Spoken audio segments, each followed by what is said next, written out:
Unang episode ng ating Balik Tambalan Balik Tambalang Lorne TV, and Red Red Noveno. Noveno. Sa pasamantala, dito muna tayo sa ating channel, sa Red Noveno channel. At sa mga susunod na panahon ay doon tayo magko-concentrate sa Lorne TV channel.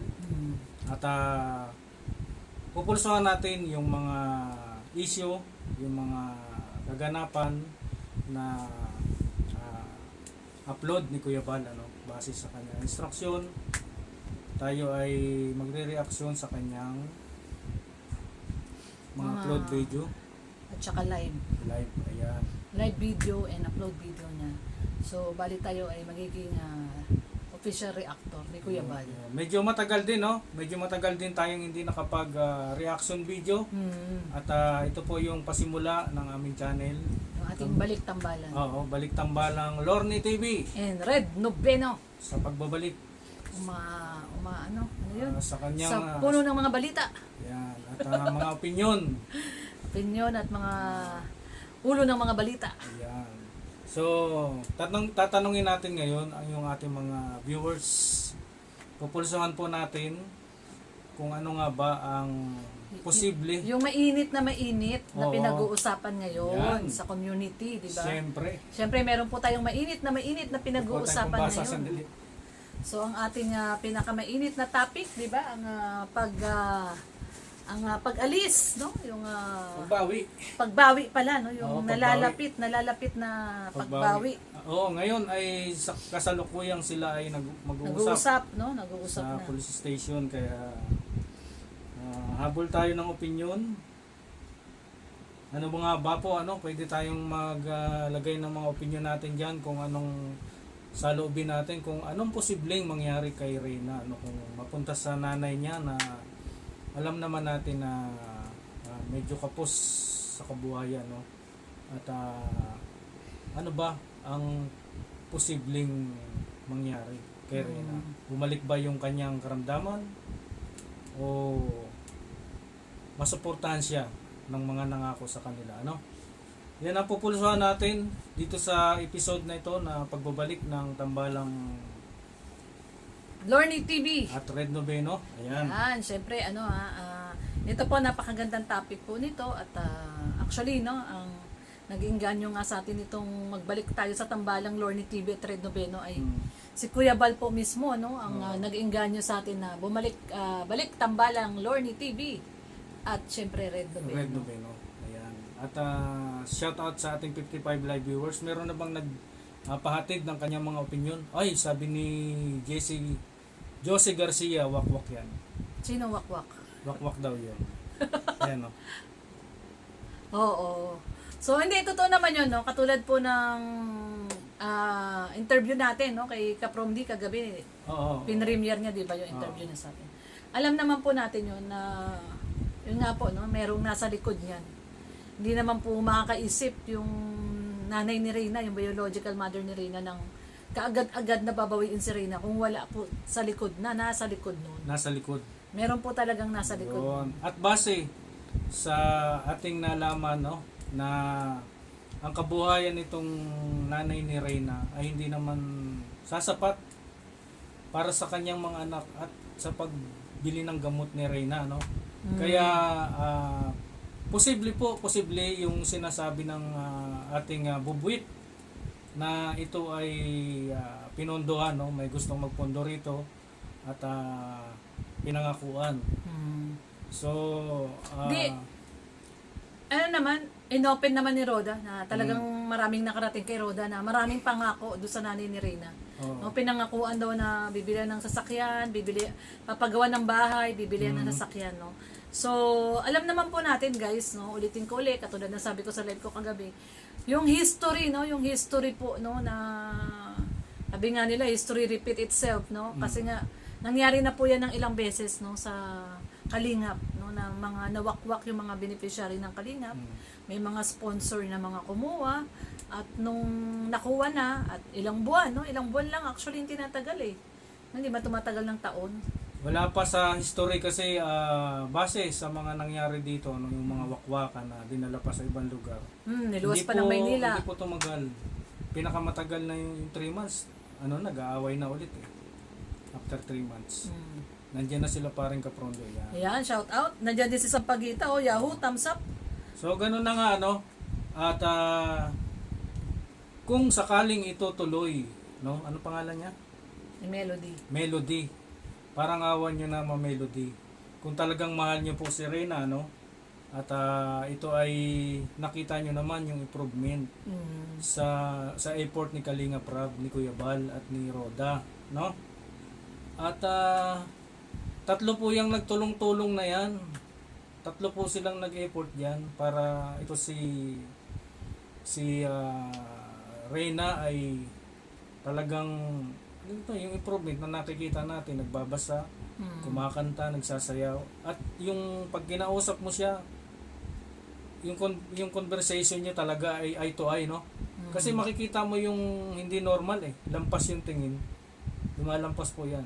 Si Reyna po ay pag kinausap mo naka ito ay so ibig sabihin po nun, yun yung sign na magaling na talaga si Reyna. O tsaka nakita naman yung since nung na-vlog ni Kalinga Prab. Yung unang vlog ni Kalinga Prab, yung na-discover siya ni Super Mac.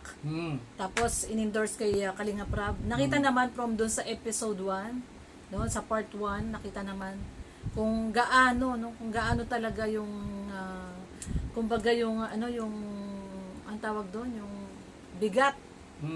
Yung bigat, yung ang tawag doon, yung gravity nung situation ni Reyna. Nandun yung talaga yung lalim nung situation ni Reyna na talagang hindi mo nakakausap, tumatakbo, sabi nung lola. Pag nakawala sa bahay, nagtatatakbo, nagwawala, hindi nakakausap ng maayos. Hanggang ngayon, na nakita natin na ang galing-galing niya na talagang very normal na. Kaya lang, ang findings kasi talaga is yung progress ng kanyang brain is delay. So, kung si Reyna po ngayon ay 16, parang yung utak po niya ay pang 7 years old na child. So, yun po yung sakit ni Reyna. Hindi po ito normal na sakit na pwede lang pong operahan o gamutin, Ito po talaga kailangan ng tender love and care. TLC, tender love and care. So, at ang sa nakikita namin, ako, personally, dahil nakikita naman natin kung paano siya inaalagaan ni Mama Roda niya. Ang tanging makakapagbigay lang niyang TLC na yan, yung tender love and care na yan. Bukod siyempre sa regular check-up, mga gamot na binigay ng psychiatrist ni Reyna, ay si Roda po. Si Roda lamang po yung nakikita ko. Kasi sa part ng nanay, medyo 50-50 po yun kasi unang-una may ibang anak, maliliit pa. May ibang anak maliliit pa. Malamang baka si Reyna pa mag-alaga ng mga kapatid niya. Mahirap po yun, Hindi po kakayanin pa ni Reyna yung mawalan ng talagang nakatutok sa kanya na mag-aalaga. At syempre, nabanggit mo si Roda sa pag-aalalay, Syempre, sa likod ni Roda, nakalalay si Kalinga Prab at si Kuya Bal. Oo, lahat naman ng Sa desisyon. financial, Desisyon. Financial. Mga major decision na kay Kuya Bal tsaka kay Kalinga Prab talaga. Kumbaga si Roda ay naging katuwang, katuwang sa pag-aalaga lang. At bukod doon kasi yung syempre ang pangunahing naging napakalaking instrumento sa pagbabago ni Reyna is si Kalinga Prab, Kuya Bal, at ang buong Kalingap. Bukod syempre kay Mama Roda niya. Mama Roda kasi nandiyan na yan day and night kasama niya si Mama Roda. Pero yung buong Kalingap community talaga naman, even mga supporters, sobra-sobra yung pinakitang pagmamahal kay Reyna. At sa isang iglap, mawawala po lahat yan. Narinig nyo naman po sa live kanina ni Kuya Bal nung umaga na sa pagkakataon, sa oras na kinuha si Reyna at ibinigay na po sa nanay, mawawala po lahat ang suporta ng Kalingap. Bawal na siya i-vlog. Bawal siya i-vlog. Bawal na siya bumalik. Kung sino mang partner, Kalingap partners o reactors, bawal na siya i-content. Bawal na. Lahat, katulad nung nangyari kay M, sa Madi natin, talagang naging prohibited, na hindi siya pwedeng i-vlog, hindi siya pwedeng i-topic ng mga Kalinga partners. Hindi rin siya, syempre, ganun na rin yung mga supporters, viewers. Hindi na rin, kumbaga, ang tawag doon sa suportahan. Syempre, kahit sino po mag-vlog dyan na hindi Kalinga partners, kung sino man, hindi na rin yan susuportahan ng Kalingap community. Oo, yun. At siyempre, sana naman no makapag-isip-isip ito si Melanie, ano. I-research nyo po, Ma'am Melanie, ano, Aling Melanie, Ma'am Melanie. Yung istorya po ni Maylin. Ayan. Oo, 'di ba? From Lola Damiana, Oo. Maylin, 'di ba? Si Lola Damiana nawakwak din eh. Oo. Tingnan nyo po yung kinahinat na nung umpisa Lola. natin kay Lola Damiana, winakwak. Mm. Tinigilan kami. Kasama na tayo doon eh, no? Pinigilan, Oh, yung batch binakuran. 1, pinipigilan tayo, hindi tayo pwede pumunta. Binakuran na. So, sa halip na kalinga, ng kalingap, na paggamot, na nabigyan ng tamang atensyon yung pagkain, no? Sa pagwawakwak po, dahil dyan sa mga pagwawakwak na yan, napabayaan po yan. Ilang beses kami nag-try doon. May isang time pa na sa baba lang kami, si Kuya ba lang ang pinapasok. Siya lang ang pinapasok tayo na, naghihintay lang. Nasa baba lang kami. Ayaw tayo payagan. Tapos naulit yun, no? Dito kay Maylin.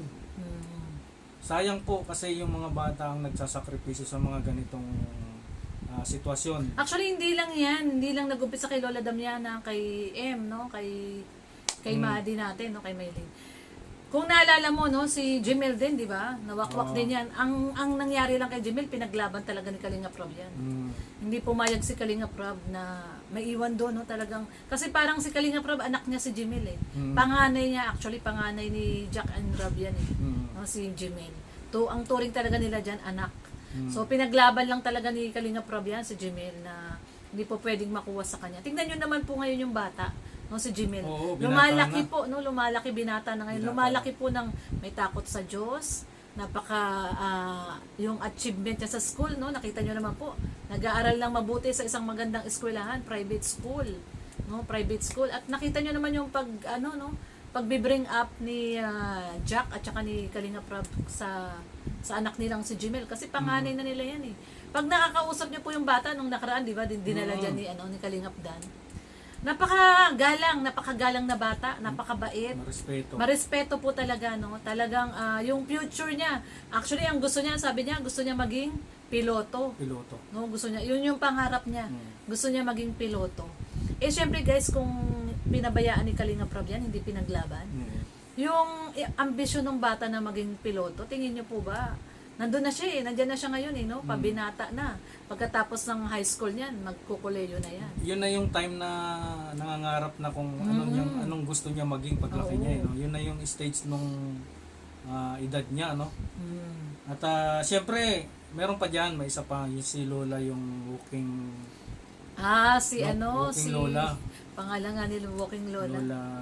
Lola. Yung kauna-unahan yun eh, na ni Kuya Bal, si... Ayun. Di ba nabakuran din yun? Oo, ano mga pangalan? Nakalimutan ko na. Yung mga viewers natin, naalala yun, si Walking Lola. Pero, mga kalingap, no? Pupulsohan lang natin ng isang pulso, ano? Kukuha tayo ng isang salubin ng ating viewers. At pakinggan natin ang sinabi ni Ma'am Teresita Santiago. Ate Melanie, mag-isip-isip kang mabuti 77 times. Isipin mo ang kalagayan ni Reyna. Hayaan mo na mong mag-high school. Opinyon ko lang po pero ikaw pa rin ang masusunod. Alalahanin mo po ang pagod at puyat ni Roda. Sabi din ni Sis Arlene Labong, sa akin po di talaga matututukan ni Melanie si Reyna. Sana hindi mag-back to zero. Yun ang isang mabigat dito mga kalingap, no? Na yung gamutan, yung pagka yan na stop, no? Babalik sa simula po yan at tataas ang dosage, no? Kasi hindi na i-effect sa kanya yung gamot na ginamit niya dati.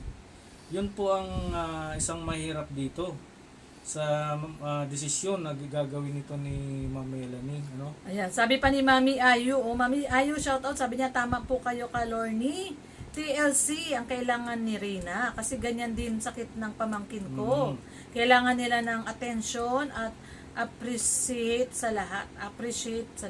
No, TLC, no, yung kanina sinasabi natin, no, tender loving care. No, yung kailangan nakatutok talaga yung nag-aalaga. Parehas pala kayo ng kalagayan nito ni Reyna, no? Bakit? Kailangan mo rin ng tender love and care, no? Ba't papasok ako. Ha? Kasi minsan to nanguhuli na ng langaw to eh. Ay ka naman ang nanguhuli ng langaw. Ikaw yung nanguhuli ng langaw, pag may langaw, ginaganon niya, oh. So yun, no? Balik tayo sa ating topic. Ayan. At Si Lola Oping. si Lola Ayan. Oping. Tama, si Lola Oping po. Si Lola Oping. Oo. Ay, shoutout kay Ma'am Angelique Boyer. Yan. Ayan, shout out po Ma'am Angelique Boyer. Ayan. At ang ating mga nandito, sila Ma'am Sylvia Maratas. Ayan, Nelly Lola Abante. Oping. Yan. Siyempre si Snelly Abante Vlog. Ma'am Amy Vanderlip. Ayan, shout out lang tayo ng konti. Ma'am Amy. Shout out po Ma'am Amy Vanderlip. Ayan, maraming pong salamat sa tumanggap po sa atin dito na mga dating community natin, no? Syempre, no, mga natutuwa, no, katulad Oo. kanina sa live ni Kuya Bal, no, maraming natutuwa. Meron man pong hindi natutuwa, maraming salamat din po. At sa mga natutuwa, maraming pong salamat. So yun, balik tayo sa ating Topic. So kung sakali bang ilaban ni Roda, meron bang chance si Roda na manalo? Yan ang tanong natin, no? Sa tingin nyo mga kalingap, mga viewers natin dyan na nakikinig, no? Sa tingin nyo ba kung ilalaban ni Roda, may laban kaya si Roda? Ikaw, Lorne, anong Kasi kung nakikita mo? ang babasihan po is yung legalidad talaga, no? Legalidad and technicalities. Meron naman po talagang laban yung nanay kasi biological mother po yan. No, biological mother and ang nakalagay sa birth certificate is si Lolo Nestor, which is yung tatay ni Melanie, at saka yung asawa ni Lolo Nestor, no? Ang mother and father ni Reyna sa birth certificate.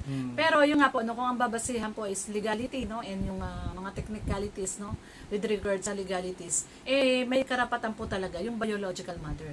Pero like what I've said, no, yung nangyari kay Jemel, na nilaban talaga ni Rab, ni Kalingap Rab, na talagang mapunta sa kanya si Jemel. Ang diferensya lang po kasi ngayon kay Reyna, si Jemel po kasi talaga is nasa proper state of mind yung bata. At talagang si Jemel din mismo, pinili niya na maging kay Kalingap Rab siya. Unlike po si Reyna po kasi, very confused po yung bata, no? Hindi po niya, kasi pag tinatanong, lagi sinasabi, gusto din daw niya kay Nanay Melanie niya, at kay Nanay Roda niya. Ang problema nga po kasi dito guys, kasi hindi naman po normal yung state of mind ni Reyna. Pag papiliin din po yan sa DSWD, kasi pag 7 years old and above, pwede na po mamili ang bata no? Kung kanino na po gusto sumama. Pero sa kalagayan po kasi ni Reyna na hindi naman po normal yung pag-iisip niya. Madali po siyang, ang tawag doon, yung masway, opo, no? May pagkakataon na gusto niya kay Roda lang siya, no? Sabi niya hindi daw siya papayag na aalis siya kay Mama Roda niya. Pero meron din pagkakataon na naiisip niya din, pupunta siya kay Mama Melanie niya. Pero yung hindi natin kasi ibibase sa isip ni Reyna yung kung papipiliin siya. Titignan, no, ano yung makakabuti sa bata.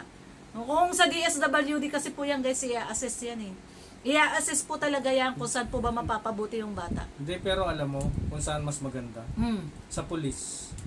Oo nga, sa police. Sa Women's Days. Oo, sa Women's Days. Kasi sa doon, PNP. sa PNP. Kasi doon po, iwiwi. oo, titimbangin yan. Oo, At saka, may aspeto po kasi, may aspeto na nung una, ay tinalikuran niya, may pananagutan. Pag klinin niya na siya ang nanay, at tinanong siya, nasaan ka nung Bata pa yan. bata pa ito, nung nagkalagnat ito, nagkasakit ito ng ganito, nasaan ka? Ikaw po, bilang ina, ay may pananagutan kung ikiklaim mo na ikaw ang ina. Bakit mo tinalikuran yung bata? Wala siyang kakayanang buhayin pa yung kanyang sarili. Kung hindi sa sinalo ni Lolo Nestor, mapapariwara po siya. Kaya ito, tagilid dito si Melanie. Kung ako ang magtitimbang dito. Kasi imbestigahan yan Oo. Yun yung ginagawa ngayon nila Roda, guys, na hindi, yung nga sinasabi, no, na hindi basta-basta ibibigay si Reyna ng walang proper documentation, assessment, proseso na dadaanan talaga. Kaya, sabi ni Ma'am Angelique, basahin lang natin, no? Sabi niya, ang masakit lang po isipin dahil makonfuse si Reyna at mamiss yung mga banding niya sa Kalingap at ang nakasanayan kay Ate Roda. Ay, tama yan, Ma'am Angelique Boyer. spoiled po siya kay Mama Roda niya eh, no? Tama po yung At saka, sinabi ni Kuya, no? Na, masaya siya araw-araw. oo, masaya siya Nasa araw-araw. labas Dami siya. siyang pinupuntahan. Oo. Sabi nga, every may event, no? Yung mga kalingap, no? Kalingap partners, mga group ng kalingap. Kasama lagi si Reyna. So, yan ang mamimiss niya, no? Kaya Once Baby na- Ray nagtawag sa kanya eh. Oh, once na bumalik siya sa nanay niya, kasi malayo po yung bahay ng nanay niya. Medyo isolated, medyo bundok po. Eh, paano po mangyayari doon? Sanay po si Reyna ng lumalabas. Sanay po si Reyna ng pumapasyal lagi. Mm. So, dyan talaga mahihirapan yung mother ni Reyna. Kung paano niya from ganitong sitwasyon, lilipat sa ganitong sitwasyon. Yun, doon siya talaga magkakaroon ng struggle. Oo. Kaya sana ma-realize po ni Nanay Melanie, no, yung magiging sitwasyon o yung magiging result para sa anak niya, no, kung anong mangyayari sa anak niya. Yun dapat ang isipin niya. Huwag yung kung ano man po yung ino-offer sa kanya ngayon, no. Eh sana huwag niya po i-consider yun kasi kung pang sarili lang nila, sabi ko nga kahapon, kung kailangan talaga, no, kailangan talaga nilang tulungan yung mother po ni Reyna. At yung gustong tumulong ay walang hinahangad na kapalit. Tutulong at tutulong po yun eh. Mm. No, tutulong at tutulong po yun sa mother ni Reyna kung talagang ang hinahangad nila ay pagtulong lang. Hindi po kailangan na may kondisyon na kailangan nandyan si Reyna sa inyo. Tutulong ako sa inyo pero dapat nandyan si Reyna. Kung gusto po talagang tumulong noon, tutulong po yun ng walang kapalit. Walang kondisyon. Walang kondisyon na kunin mo dapat si Reyna. Oo. Kasi pag mga tulong na may kondisyon, hindi po totoong tulong yan. No, kasi ang pagtulong po, katulad ginagawa nila Kuya Bal, no, ang kalingap, tumutulong po sila ng walang kapalit, walang kondisyon. Yun po ang pagtulong na totoo. Pero kung sasabihin nung nasa likod niyan, sa pagbawi kay Reyna, tutulungan ko po kayong magkabahay, magkakotse, magkaganito, pero kunin niyo si Reyna. Ibig sabihin po niyan, hindi genuine yung pagtulong. So yun, 'di ba? Napakalinaw, no? At